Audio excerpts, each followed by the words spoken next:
Hey guys, it's Ryan here from Solo Homesteader, coming at you from beautiful, gorgeous winter rapidly approaching southern Arizona, right at the international border, Cochise County, Arizona. I moved here about 2 years ago because I wanted a more rural off-grid lifestyle, lower cost of living, lower property taxes, and basically complete control over my domain. And Cochise County offers that to me.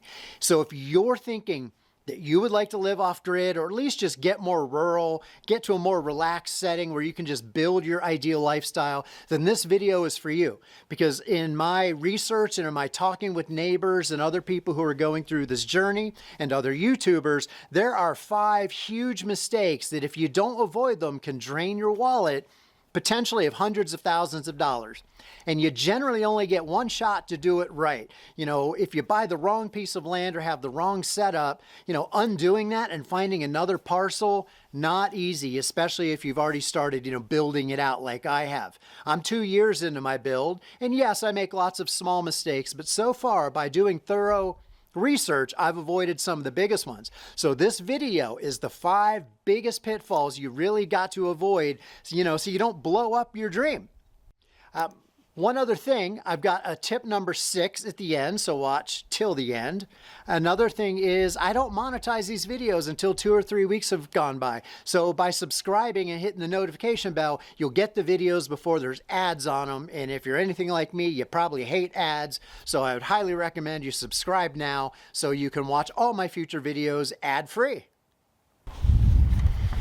All right, guys, pitfall number 1 to avoid is all around water. But before I give you details on that, I apologize in advance. It's really windy out here in the desert, and it's super bright and sunny, or it's deep shadows. It's really hard to find settings that, light me up and are quiet, but show something, relevant. But I'm standing in front of my cisterns. I've got 2 cisterns that collectively hold over 5,000 gallons. Plus I have another 1,000 gallons of water storage here on this property. And so that's why I'm standing here. But water, not only do you have to have a reliable source of water, but it's got to be clean, potable, or potable, depending on how you like to say it, which means drinkable and safe for humans. And it's got to be affordable. The reality is most people just assume that they can dig a well, but the big problem with wells is that A, they are very expensive. You can spend $10,000 to $50,000 depending on how deep you have to dig. And 2, there is absolutely no guarantee that even after you spend tens of thousands of dollars of digging, that you're actually going to hit a reliable source of water. It really is a crapshoot. And for any ranch, any farm, any rural property, especially off-grid, to succeed, water is life, and therefore water is your number 1 priority. So if it's not near city water, which it's probably not, or else it's not considered off-grid, you need reliable water. Now, my advice, I'll keep it short and sweet. Get yourself some big cisterns, get yourself plenty of roof surface, and in the majority of the country, you will probably get enough rain and enough snow that the runoff from that, saved in tanks, unless you're a family of 20, it's easy. I'm single. I'm solo out here, right? So I don't need as much water as some families. But even a big family can get by on rainwater catchment if you do it right. You got to catch it, which means you have to have surface to gather it. Then you got to filter it so it's safe to drink. And then you've got to pipe it to your appropriate locations, both for your home, for drinking, for your toilets, for agriculture, livestock, whatever you plan to do. You got to think that through and make sure there's reliable water. A seasonal stream or river does not get it. It's got to be continuous. And even though rain's not continuous, with water tanks, it's good enough. So I can collect here about 3 times as much water as I will ever use unless I go absolutely crazy with the agriculture. And even if that's true, I can still build more structures, more rain roofs, and buy more tanks to hold more water to solve that problem. So absolutely, if a piece of land does not have reliable year-round clean water, or the potential for that, do not buy it, do not move there, do not consider it. All right, so pitfall number 2 that you absolutely have to avoid is all about your power needs and not having enough power, and specifically not actually doing the math to calculate your energy usage and therefore your equipment needs to generate power. And this is absolutely critical for anyone who's considering going off-grid like I have. Behind me is an in-progress solar array system, and underneath it is a solar closet. It's very expensive to provide power to an off-grid situation. And if you don't think through your power needs in advance and how much equipment, how many panels, and how you're going to generate and store the power, I should mention the batteries are actually the most expensive part of the whole equation. Good batteries for sufficient storage can run you tens of thousands of dollars. And if you don't have the budget for that, you might struggle. So I strongly encourage you to do the math. There are books and worksheets out there on the internet. I'll even put a link below this video to some good resources on power estimation.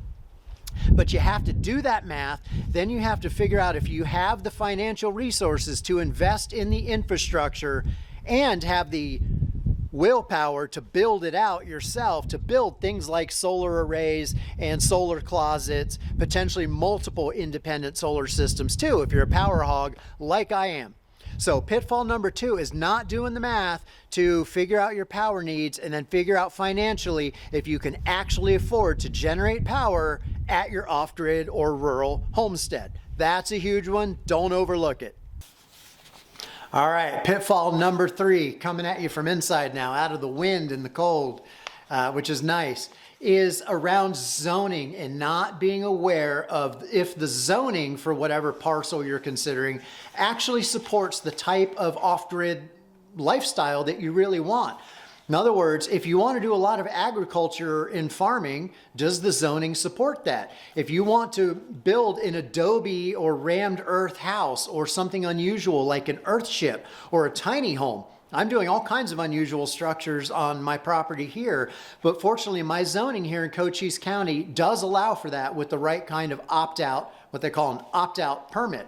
But most jurisdictions do not. And you don't want to buy, obviously a commercially zoned piece of property if you want residential, and you just have to be aware of the permitting, zoning, and regulatory environment that you are considering investing in and making sure that lines up with your goals for your property. So again, if you want to have a gold mine or raise animals and have livestock, horses, etc., the zoning absolutely has to support that. And a lot of people will find a piece of land that's absolutely beautiful and it seems perfect and they fall in love with it and they get emotionally attached, and it tricks their brain into sort of overlooking the zoning considerations. And then they find out 3-4 years later as they're building something out and the inspector comes around that their dreams are absolutely destroyed. So I would say, as far as impact goes, you can get around the power situation through just buying more equipment. You can get around the water situation by buying more rain roof and water storage, right? You cannot get around zoning and permitting issues at all unless you're extremely lucky or you bribe somebody. So absolutely think through the lifestyle and the type of situation you want to build for yourself, and then only consider parcels of land or properties that are zoned accordingly for that. All right, pitfall number 4 to avoid is around growing your own food and making sure the soil for any property you're considering is of sufficient quality to grow what you want to grow. Seems like a no-brainer, but a lot of people have these vague dreams of eventually growing their own vegetables, supporting their family by their own, efforts in growing food, or possibly supplementing their income by growing and selling food locally. Well, that's not possible if the soil quality really sucks. Now, on the plus side, you can fix this with enough money, time, and effort. You can amend the soil, you can till it, you can put additives in it, etc., to improve soil quality. But like in my case, where it's super rocky ground, it's almost impossible to till, and there's hard caliche, which is like cement under the soil. That's pretty much impossible to do. I can grow above ground, and that's my plan, but that's because I'm a solo homesteader and I only need enough food for me and my dog Stanley. So I can build some containers above ground, fill it with, the best quality store-bought soil I can afford, and grow pretty well in small quantities. But if I wanted to do large scale growing, it couldn't happen here. So if that's on your list, some kind of medium to large scale growing, you've got to make sure that the ground and the soil quality and the percolation of the soil, the drainage, the slope, all of that lines up with your growing goals. And if you overlook that mistake, you're going to be sorely disappointed and end up spending, many hundreds of dollars per month at the grocery store, buying something that you could have bought, maybe that you could have grown if you had bought a parcel just a few miles away that had better quality soil. And by the way, I'm filming this in front of these trees that are in pots. These are Palo Verde trees, and the reason it's relevant is because my ground is so rocky and dense here, I'm having trouble finding a place to actually dig a hole deep enough to get these 2 Palo Verde trees into the ground. So I bought them 2 years ago. They're still in pots. They're not doing great because the ground isn't appropriate. So it's a good thing I don't have like serious agricultural goals, because I'd be falling flat on my face, as I'm discovering when looking into planting trees, which I do want trees and shade here, and that's been a struggle. So this ground quality thing is a for real issue. Pitfall number 5 to avoid is not thinking through the long-term commitment and the sustainability that an off-grid situation represents. Now, let's be honest, most people want to go off-grid for peace, for quiet, for a simple lifestyle, and they want that as they tend to get older. But as we get older, for most of us, not only do we have physical decline, but we often have financial decline too as we move into our retirement years, and might depend on things like Social Security or Medicaid or Medicare or something like that. Well, that reality sometimes clashes harshly with the reality that off-grid rural environments take time and energy and sustained physical labor to maintain, and equipment wears out. If you're not willing to maintain your equipment, your vehicles, and to spend the money to replace solar panels and batteries as they wear out, you're going to struggle, because everything wears out. Now, everything has a different timeline. Some items you might have to replace every 5 years, like an electric drill or something like that. A solar panel may last you 10 or 15 years, but eventually everything wears out and needs replacement. So you've got to think through, do you have the energy to physically do that work? Do you have the financial resources available to you to replace that thing? And if not, maybe that, long-term off-grid lifestyle isn't for you. So just be aware of what you're signing up for, because it is a long-term commitment and it is a lot of work. All right, I'm indoors now. I guess I really don't need the cowboy hat.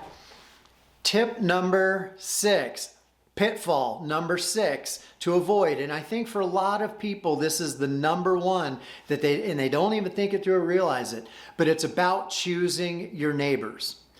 Let's be honest, people who choose to do self-sustained off-grid rural lifestyles have peculiar personalities and characteristics, and your neighbors might be salt of the earth, best people in the world, or they could turn out to be complete assholes.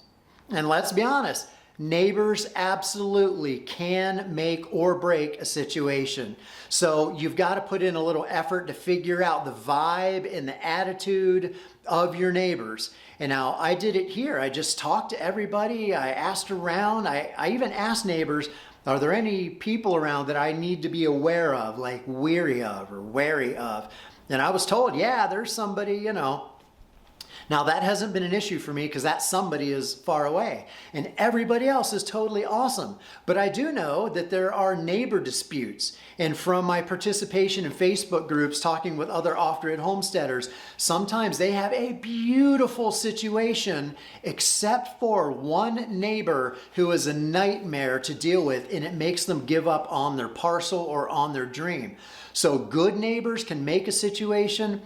Bad neighbors can absolutely ruin what would otherwise be a perfect situation. So before you go buying any piece of land or parcel that may seem perfect, have some conversations with the neighbors. You don't have to tell them the purpose behind your conversation, but do it to suss out whether or not they're good people, if they're agreeable personality types, or if they're curmudgeon, scoundrel, dishonest.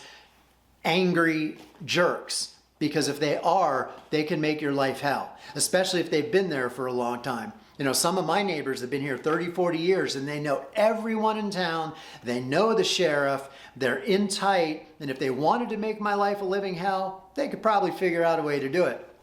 Fortunately, I'm a pretty agreeable person, and most of my neighbors seem to like me, and they invite me over for tea and, you know, for chats and things like that. But I've heard some horror stories of people who have lost their life savings and their dreams go down the toilet because of one bad neighbor. So learn who's living near you.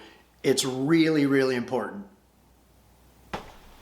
All right, so there's the 5+1 pitfalls you absolutely have to avoid if you want a successful, permanent, long-term, sustainable, enjoyable off-grid lifestyle. You got to think through, you know, the soil, the water, your power needs, the permitting and zoning, who your neighbors are, and long-term sustainability. Are you in it for the long haul?